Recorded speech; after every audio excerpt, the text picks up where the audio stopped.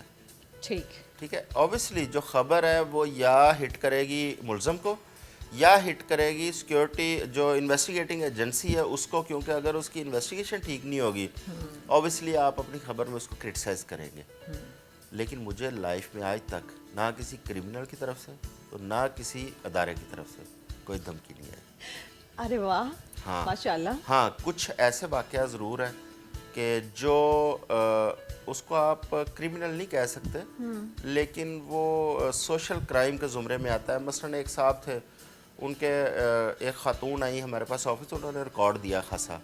ان صاحب نے کوئی 8-10 شادیاں کی تھی اور ایک شادی کرنی, خاتون کو دھوکہ دینا, دوسری کو وہ اس کا جو اس کے پاس بیچاری کے پاس کو تھوڑا بہت جمع پونجی ہونی وہ اڑا کے لے جانا. اس قسم کا وہ دھوکے باز تھا. تو وہ ریکارڈ کے ساتھ خاتون آئی کہ میرے ساتھ بھی یہ ہوا ہے, تو ان خواتین کے ساتھ بھی اس نے کیا. تو میں نے وہ خبر دے دی.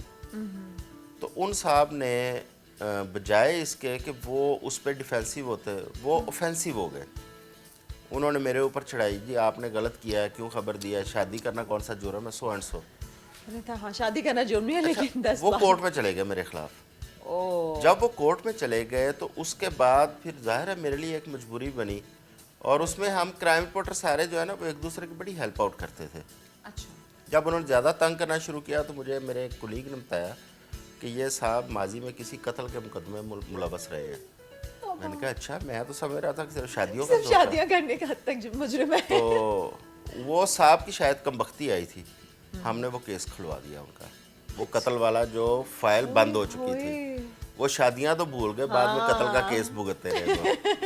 اس کو لینے کے دینے پڑ گئے کیونکہ اس کو پتہ نہیں تھا کہ وہ کس کے ساتھ کام کر رہا ہے. باقی دھمکیوں والی بات, اگر آپ کی خبر ٹھیک ہو نا تو کوئی دھمکیاں نہیں دیتا. سر شاید پھر آپ وہ لفظوں کا چناؤ اور ہر چیز بڑا دیکھ بھال کے کرتے ہوں گے. جرنلسٹ کا کام یہ ہے کہ اپنی قلم اور اپنی زبان اس کی حرمت قائم رکھے, اس پہ کمپرومائز نہ کریں, پھر آپ کو کبھی پرابلم نہیں آتی. اچھا سر, زیادہ انجوائے آپ نے پرنٹ میڈیا کو کیا الیکٹرانک میڈیا کو کام کرتے ہوئے؟ پرنٹ میڈیا کو میں نے بہت انجوائے کیا کیونکہ پرنٹ میڈیا کی بہت عزت تھی. میں نے جنگ اور نوائے وقت کے ساتھ خاصی دیر کام کیا, اور نوائے وقت کے ساتھ جو میرا ایک پیریڈ ہے کوئی 8-10 سال کا, میں سمجھتا ہوں کہ اس سے زیادہ کریڈیبلٹی نہ میں نے کسی نیوز پیپر کی دیکھی اور نہ میں نے ویسا رسپانس کسی کا دیکھا. ہر خبر کے اوپر سیریس ایکشن ہوتا تھا, ادارے ہوں, پولیٹیشین ہوں, اس خبر کو انتہائی سیریس لیا جاتا تھا. اور میری بے تحاشا خبریں ہیں جن پہ ڈیلی بیسس پہ میں دیکھتا تھا عدالتوں میں 100 موٹے ہوتے تھے.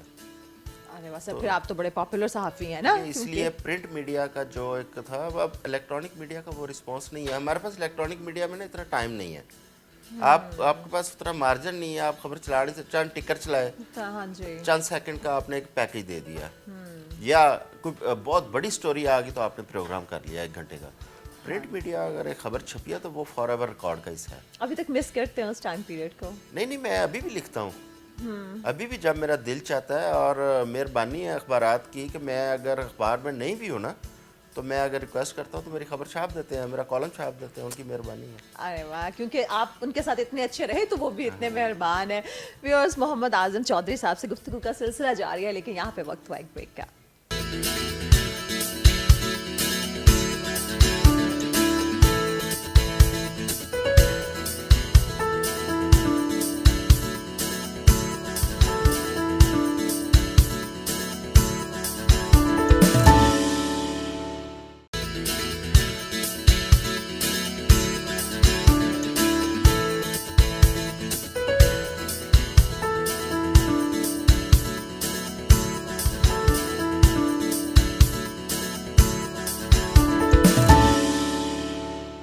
Welcome back. آپ دیکھ رہے ہیں ویکینڈ ود فائزہ بخاری, اور ہمارے آج کے مہمان ہیں محمد اعظم چودھری صاحب. اچھا صاحب, آپ یہ بتائیں کیونکہ اس وقت آپ لاہور پریس کلب کے پریزیڈنٹ ہیں, تو صحافیوں کے لیے کیا کرنے کا ارادہ رکھتے ہیں, کیا کرنے کا عزم رکھتے ہیں؟ دیکھیں فائزہ، میرے لیے یہ پریس کلب کا یہ عہدہ یہ کوئی نئی چیز نہیں ہے. میں 99 میں پہلی دفعہ الیکشن میں نے کنٹیسٹ کیا تھا، تو الحمدللہ اس وقت میں سیکٹری منتخب ہوا تھا. اچھا. تو میرے لیے سب سے مشکل کام تھا کہ کلب کے لیے ڈونیشن اکٹھا کرنا یا لوگوں کے پاس جانا اس طرح. تو کیونکہ کلب کے اس وقت مسائل بھی کم تھے، بجٹ بھی چھوٹا تھا، تو اس وقت میں نے پہلی گورننگ باڈی میٹنگ میں یہ ایک چیز رکھی تھی کہ ہمیں کوئی ایسا کام کرنا چاہیے کہ کلب جو ہے وہ فنانشلی اسٹیبل ہو، سیلف سفیشینٹ ہو، ہم لوگوں کے پاس نہ جائیں. بالکل صحیح. تو میں نے یہ سٹیپ لیا تھا. بیک سائڈ پہ ہم نے ایک ہورڈنگ لگایا تھا اس وقت، جس کا سالانہ ہمیں اس وقت آتا تھا رینٹ تقریباً 9.5 لاکھ روپیہ، اور گورنمنٹ کی گرانٹ ہوتی تھی ٹوٹل پورے سال کی 10 لاکھ روپیہ.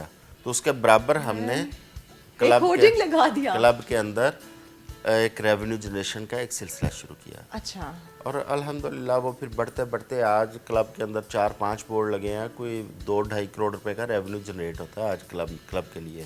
اچھا ماشاءاللہ. یہ ایک میرا انیشیٹو تھا. تو اس کے بعد بھی کئی دفعہ سیکٹری بھی رہا، پھر پریزیڈنٹ رہا 2018 میں. پھر جب میں 2018 میں پریزیڈنٹ تھا تو ہمارے کچھ ایسے مسائل تھے. اس کے بعد کیونکہ ہاؤسنگ اسکیم آ گئی تھی ہمارے کلب کے ممبرس کو ملی، جو چودھری پرویز لائی نے دی. جی.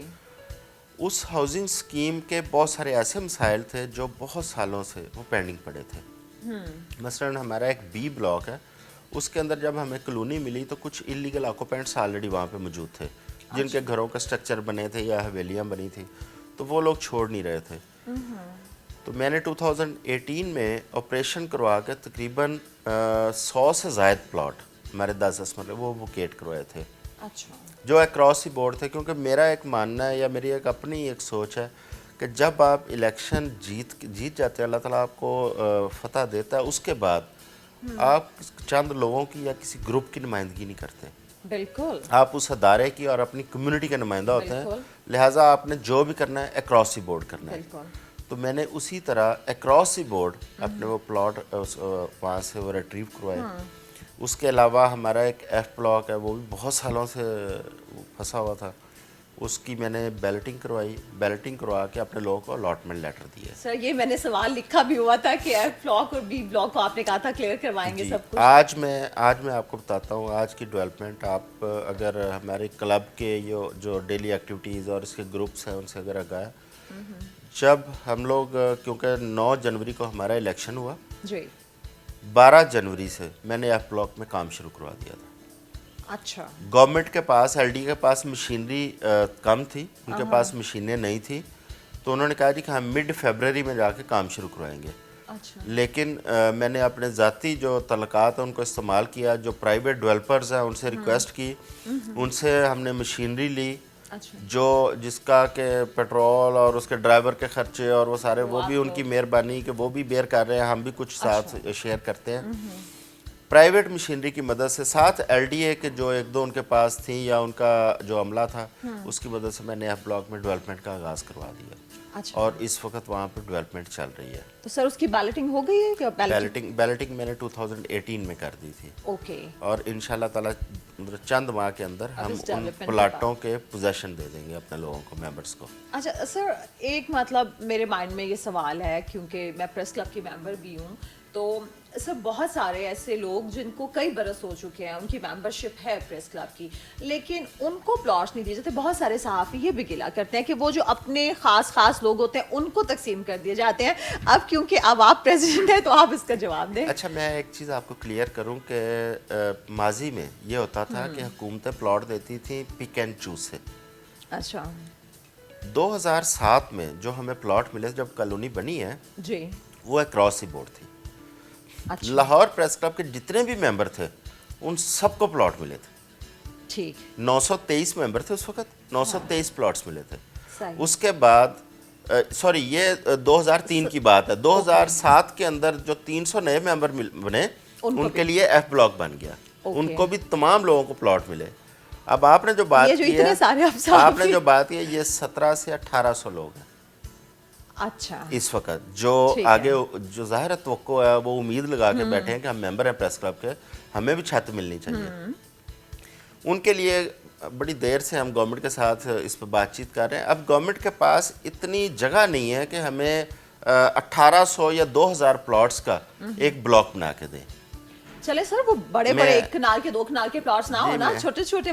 میں اس کا میں الٹرنیٹ بھی آپ کو بتا رہا ہوں نا. اس پہ جو لاسٹ میری ڈسکشن ہوئی ہے, ابھی انشاءاللہ 2-4 دن میں چیزیں میچور ہونے جا رہی ہیں. ہم ہائی رائز میں جا رہے ہیں. اچھا, ہائی رائز میں جا رہے ہیں, اور ہائی رائز میں یہ نہیں ہے کہ ہم روٹین کا کوئی وہ ڈبہ فلیٹ دیں گے, وہ قطعاً نہیں. ہم بہت اچھی کوالٹی کے اپارٹمنٹس, انٹرنیشنل کوالٹی کے انشاءاللہ اس قسم کے اپارٹمنٹ دیں گے اپنے ممبرس کو.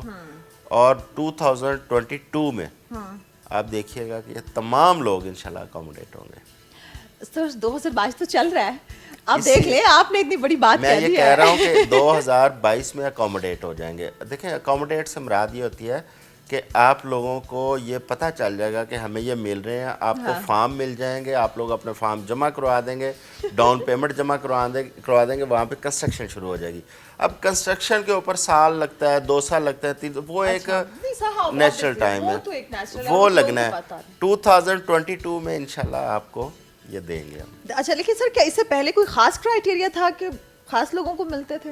ماضی میں یہ ہوتا تھا کہ چند جو پولیٹیکل رپورٹنگ کرتے تھے لوگ, مثلاً اقبال ٹاؤن بنا, اقبال ٹاؤن کے اندر چند جرنلسٹوں کو وہاں پہ پلاٹ دیے گئے تھے. نواز شریف گورنمنٹ تھی اس وقت. اچھا.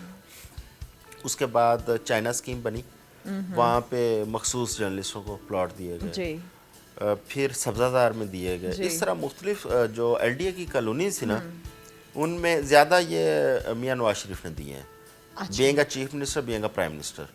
اچھا, ان کے ادوار میں یہ پک اینڈ چوز ہوتی رہی, ان لوگوں کو پلاٹ ملتے رہے. چودھری پرویز الہی جب چیف منسٹر بنے ہیں تو انہوں نے جب دیے تھے اس وقت اکراس دی بورڈ دیے تھے. انہوں نے یہ نہیں دیکھا کہ کون سینئر ہے, کون جونیئر ہے, کون پولیٹیکل کرتا ہے, انہوں نے پھر اکراس دی بورڈ ہر بندے کو اکوموڈیٹ کیا تھا. اچھا سر, جیسے پرویز الہی صاحب نے کیا سب لوگوں کو اکوموڈیٹ, تو ابھی تو ویسے آپ نے کہہ تو دیا ہے کہ 2022 میں لوگوں کو اکوموڈیٹ کیا جائے گا, لیکن آپ کو اس حکومت سے کتنی امیدیں ہیں؟ کہ آپ کو لگتا ہے کہ اس وقت جو بزدار حکومت ہے یہاں کی, یہ لوگ بھی آپ کو زمین اور فنڈز یہ سب چیزیں جاری کریں گے؟ اچھا, میں ایک چیز آپ کو بتاؤں کہ ابھی ہاؤسنگ کے حوالے سے ہم اتنا زیادہ ڈیپینڈنٹ نہیں ہیں اس گورنمنٹ کے اندر, کیونکہ ایک اچھا کام جو پرویز الہی نے اس وقت یہ کیا کہ ایک ایکٹ پاس کیا تھا پنجاب جرنلسٹ ہاؤسنگ فاؤنڈیشن کا. اچھا. اسمبلی سے جب ایکٹ پاس ہوا, قانون سازی ہوگی, قانون بننے کے بعد وہ ایک ادارہ بن گیا پنجاب جرنلسٹ ہاؤسنگ فاؤنڈیشن. وہ ایک انڈیپینڈنٹ گورنمنٹ کا ادارہ ہے. اچھا, ٹھیک. جس کا ایک باقاعدہ مینیجنگ ڈائریکٹر ہے اس آفس کا, گریڈ 19-20 کا. اچھا. 19 کا یا 20 کا وہاں پہ لگتا ہے, اور دوسرا ساتھ لاہور پریس کلب کی اس میں کولیبریشن ہوتی ہے. اب ہمارے پی جے ایچ ایف کے اکاؤنٹ میں ہمارے پاس الحمدللہ فنڈز کی کمی نہیں ہے, اس کا اپنا اس کے اکاؤنٹ میں اچھے خاصے پیسے ہیں. دوسرا جو ہم نے ہائی رائز کا جو پلان کر رہے ہیں اس کے لیے ہمارے پاس جگہ اویلیبل ہے. اچھا سر, وہ کون سی جگہ پر؟ ہماری اپنی ہاؤسنگ اسکیم کے اندر یا اس کے ساتھ بھی کچھ جگہ ہے, ہمارے پاس جگہ اویلیبل ہے. ہم وہی جگہ ان کو آفر کر رہے ہیں کہ اس جگہ اگر آپ ہمیں ایک کالونی کی صورت میں شہر کے نزدیک نہیں دے پا رہے, آپ کے پاس جگہ نہیں ہے اتنی, تو آپ ہم آپ کو جگہ دیتے, آپ ہائی رائز تیار کر دیں تاکہ ہمارے ممبر سارے وہ اکوموڈیٹ ہوں. ٹھیک. اچھا سر, کیونکہ فنڈس کی بھی بات ہو رہی ہے اور پریس کلب کی بھی بات ہو رہی ہے, تو زیادہ تر جو صحافی ہیں وہ یہاں لاہور پریس کلب کا رخ کرتے ہیں, وہ شاید سبسیڈائز فوڈ کی وجہ سے کرتے ہیں. تو سر اس کے لیے بھی تو الگ سے بجٹ ہوتا ہے, اور اس کے علاوہ بھی آپ نے اتنے سارے کام کرنے ہوتے ہیں, کلب کی اپنی اور بہت ساری ایکٹیویٹیز ہیں, تو سر ان سب چیزوں کو کیسے مینیج کر رہے ہیں؟ اصل میں نا کلب کے اندر کچھ ایسے کام ہیں, اصل میں ہماری جو ٹریڈ یونینز تھیں یہ ان کے کام تھے کہ لوگوں کے مسائل کو کیٹر کرنا اور چھوٹی چھوٹی چیز. تو کلب تو تھا ایک اٹھنے بیٹھنے کی جگہ, لوگ آئے گپ شپ کی چلے گئے. لیکن وقت کے ساتھ ساتھ نا ہماری یونینز میں تقسیم آئی, جس کی وجہ سے ہماری ٹریڈ یونینز کمزور ہو گئی, ہمارے کلبز جو ہے نا وہ مضبوط ہوتے چلے گئے. اور جو حکومتیں تھیں انہوں نے بھی جو صحافیوں کے لیے امراض جو بھی آتی تھی وہ کلب کے پلیٹ فارم پہ آنی شروع ہو گئی. یہیں سے جرنلسٹ کو اکوموڈیٹ کیا جائے. اب تمام تر معاملات وہ کلبز ڈیل کرتے ہیں. اچھا. چاہے وہ ہاؤسنگ کے معاملات ہوں, چاہے وہ انشورنس کے معاملات ہوں, چاہے وہ فوڈ کے معاملات, ہر چیز کلبز ڈیل کر رہے ہیں. اب ہم نے لاہور پریس کلب کے پلیٹ فارم سے کچھ ایسے انیشیٹو لیے ہیں جو آپ کو پورے پاکستان میں نہیں ملیں گے. مثلاً ایک تو آپ کا یہ لاہور پریس کلب ممبرشپ کے لحاظ سے یا ویسے بھی پاکستان کا سب سے بڑا پریس یہ کلب سمجھا جاتا ہے. ہم نے اپنے تمام ممبرز کی لائف انشورنس کروا رکھی ہے. اس کا پریمیم لاہور پریس کلب ادا کرتا ہے. اچھا وہ سال کا 80 لاکھ ہو، کروڑ ہو، 70 لاکھ ہو، جتنا بھی پریمیم بنے گا وہ کلب دیتا ہے. اگر خدا نہ خاصا ہمارا کوئی ممبر اس کی نیچرل ڈیتھ ہوتی ہے، اس کی فیملی کو 1 ملین کا اسی وقت کلیم پہنچتا ہے تاکہ اس کی فیملی کو تھوڑا کوئی ریلیف ملے. اگر خدا نہ خاصا کوئی ایکسیڈنٹل ڈیتھ ہوتی ہے، جس طرح آپ کے ایک کولیگ حسنین ان کا مرڈر ہو گیا، بڑا انفارچونیٹ تھا ہمارے لیے، تو وہ ایکسیڈنٹل میں آئے گا، اس کی فیملی کو 2 ملین کا چیک ملے گا. اچھا ٹھیک. یہ ہم نے کلب کے اپنے پلیٹ فارم سے کیا اور اس کا جو پریمیم ہے اس کے ریونیو کا ہم خود ارینجمنٹ کرتے ہیں. ہم نہ گورنمنٹ سے لے رہے ہیں اس کا ریونیو، نہ کسی، ہم خود ارینج کرتے ہیں. دوسرا آپ نے کیفٹیریا کی بات کی. اب دیکھیں جو جرنلسٹ ہیں، جو میجورٹی ہے وہ ان کی سیلریز اتنی زیادہ نہیں ہے کہ وہ کسی اچھے ہوٹل میں یا ریسٹورنٹ میں جائیں اور وہاں پہ وہ کھانا کھا لیں. یا ہم کلب کے اندر ہماری کوشش یہ ہوتی ہے کہ بڑا ہائیجینک فوڈ ہو اور گھر کی طرح کا ایک وہ ٹیسٹ ہو اور لوگوں کو افورڈیبل پرائس پہ ملے. اور وہ افورڈیبل بھی نہیں ہے، میں تو سمجھتا ہوں کہ اس دور میں وہ مفت کے برابر ہے. اس سے سستی صرف ہوا ہے اس وقت یا خاموشی ہے. خاموشی ہے. تو ہم کیفٹیریا میں تقریباً 1 کروڑ روپیہ سال کی ہم سبسڈی دیتے ہیں کلب کے پلیٹ فارم سے. تو نومینل پرائسز میں ہم کوالٹی فوڈ دیتے ہیں. زبردست. تو اس کے علاوہ اور بھی بڑے ایسے کام ہیں جو کلب کے پلیٹ فارم سے ہم کرتے ہیں، جس طرح ایجوکیشن کے بچوں کے مسائل ہیں. ہم فیملیز کا، ظاہر ہے ہر بندے کی خواہش ہے اس کا بچہ اچھے اسکول میں پڑھے، اچھی یونیورسٹی کالج میں جائے، لیکن فیسز اتنی زیادہ ہیں کہ تنخواہ میں سے دیا نہیں جاتا. ہم نے پھر بہت سارے تعلیمی اداروں کے ساتھ ایم او یوز کیے جس میں لوئر سے لے کر ہائر ایجوکیشن تک تمام ادارے اس میں شامل ہیں. اور اس میں آلموسٹ 50%، 60%، بلکہ بہت زیادہ جو نیڈی ہوں ان کے لیے ہم ریکویسٹ کر کے 100% فری بھی کروا لیتے ہیں. اچھا سر، کہ جتنے سارے بڑے سکولز ہیں وہ سارے کے سارے اس میں ہیں یا نہیں؟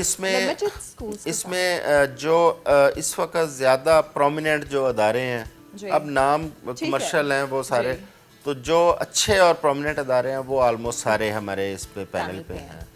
اس کے ساتھ ساتھ اب تو خیر گورنمنٹ نے وہ ہیلتھ کارڈ دیا، ہم بھی اپنے ممبرس کو وہ ہیلتھ کارڈ دے رہے ہیں. اب اچھا ہم نے کچھ 100 کے قریب لوگوں کو دے دیا تھا، باقی انشاءاللہ جلدی جو ہے نا باقیوں میں دے دیں گے. ویسے تو آپ کا I D card health card بن گیا. ہاں جی سر. تو ہم لوگ کوشش کرتے تھے کہ جتنے پرائیویٹ ہاسپٹلز، اچھے ہاسپٹلز ہیں، ان کے ساتھ ہمارے ایم او یوز ہیں. ڈائگنوسٹک لیبس کے ساتھ ہمارے ایم او یوز ہیں. ہاں، پھر ہم کلب کے اندر وقتاً فوقتاً یہاں پہ میڈیکل کیمپ لگواتے رہتے ہیں. اور وہ اس کیمپ کے اب لاسٹ ٹائم چند دن پہلے آئی کیمپ تھا، اس میں کوئی 250 کے قریب لوگ اس دن فیسیلیٹیٹ ہوئے. ابھی ہم ایک کیمپ کر رہے ہیں جس میں تمام ڈیزیزز کو یہاں پہ وہ کیٹر کیا جائے گا اور خاصا بڑا کیمپ ہوگا. اس میں کینسر بھی ہے، اس میں ڈائلسس کے، کڈنی کے بھی ہیں، سارے ہوں گے. تو انشاءاللہ وہ بھی لگا رہے ہیں. اچھا سر، آخر میں یہ بتائیں کہ یہ جو پیکا آرڈیننس لا رہی ہے حکومت، اس پر آپ کا پریس کلب کا کیا موقف ہے؟ اچھا، یہ جو پیکا آرڈیننس ہے یہ ہمارے لیے نا یہ کوئی نئی چیز نہیں ہے. ہمارے اوپر بہت سارے قوانین آلریڈی بنے ہوئے ہیں. سب سے جو خوفناک قانون ہے نا وہ دیکھیں، ہمارا ایک لوگ چلے جاتے ہیں، کریمنل جو اس میں آتا ہے وہ ہے استغاثہ. وہ سب سے زیادہ جو ہمارے لیے خطرناک قانون تھا وہ تھا کہ کورٹ میں ایک بندہ گیا، استغاثہ کرمنل ایک اس میں آ جاتا ہے زمرے میں.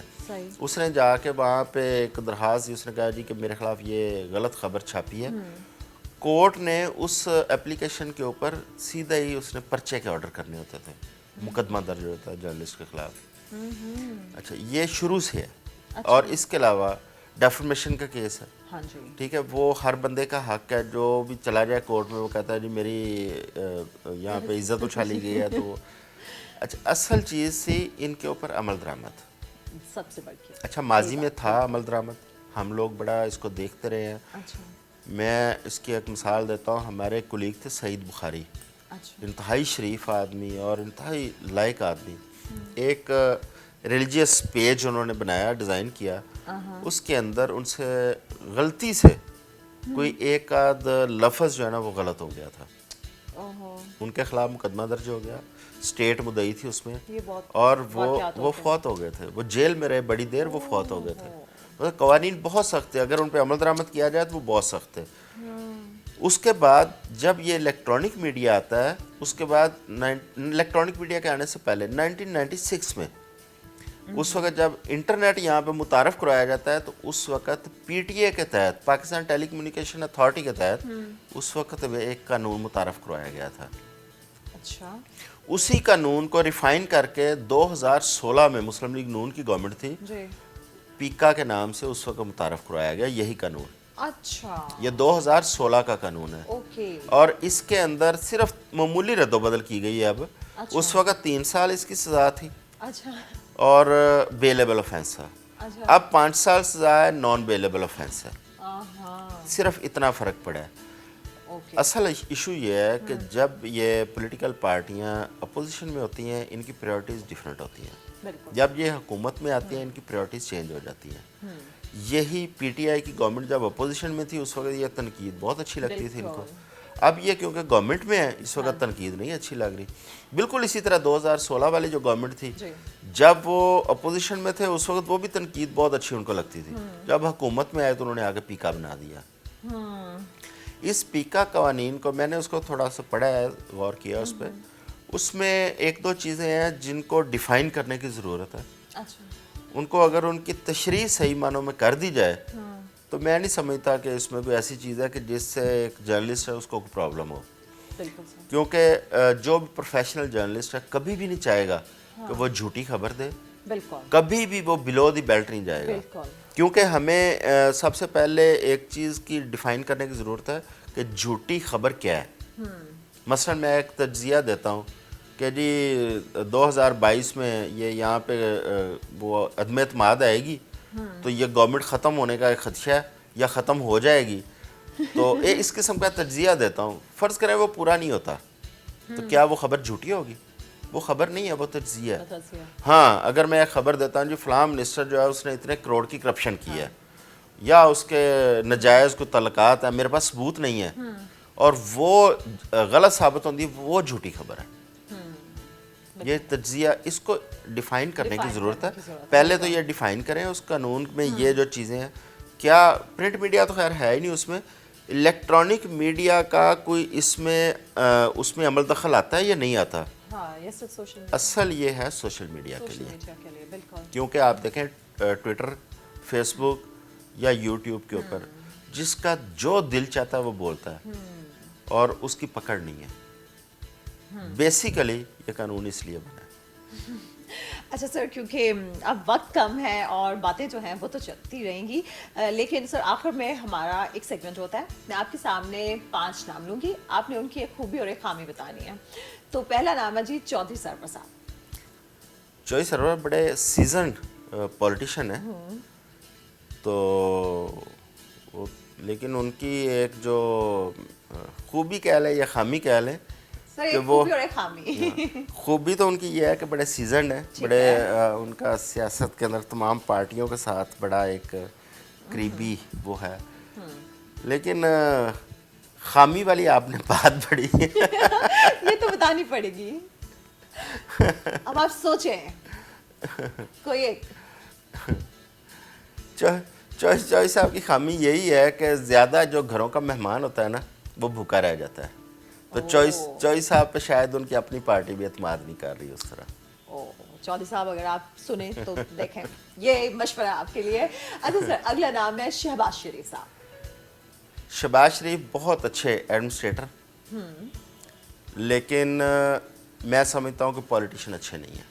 اپنے ورکر کو اس طرح رسپیکٹ یا اس طرح تحفظ نہیں دے پاتے جس طرح نواز شریف دیتے ہیں. ایڈمنسٹریٹر بہت اچھے ہیں. ٹھیک. پرویز الہی صاحب.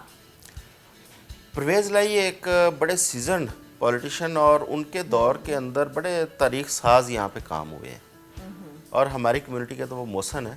ہاں تو اس لیے مجھے تو ان میں اچھائی نظر آتی ہے. خامی کوئی نہیں نظر آئی. تو خامی ایک صرف یہ ہے کہ سیاسی طور پہ وہ تقریباً مسلم لیگ نون کو, آپ تو مسلم لیگ نون کے ساتھ جو ہے نا تمام پارٹیوں کے ساتھ ایڈجسٹ ہو جاتے ہیں. اپنی ایک میں سمجھتا ہوں کہ شناخت وہ انہوں نے کھو دی ہے لوگوں کے ساتھ الحاق کر کر کے. یہ ان کا ایک نقصان دہ پہلو ہے. ٹھیک ہے. قمر زمان کائرہ صاحب.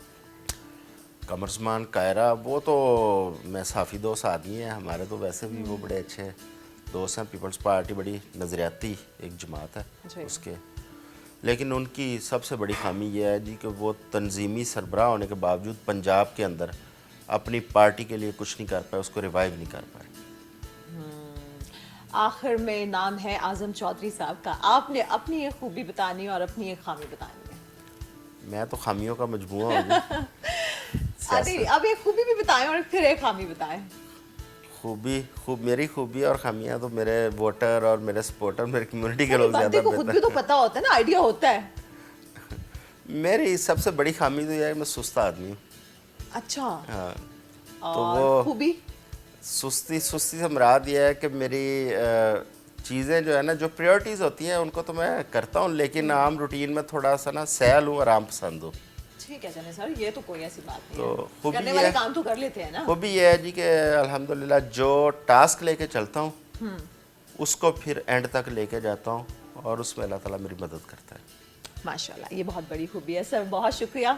Thank you very much. اور ویورز, امید کرتی ہوں آپ کو آج کا پروگرام اچھا لگا ہوگا. مجھے دیجیے اجازت اگلے پروگرام تک کے لیے. تب تک اپنا اپنے پیاروں کا خیال رکھیں. اللہ حافظ.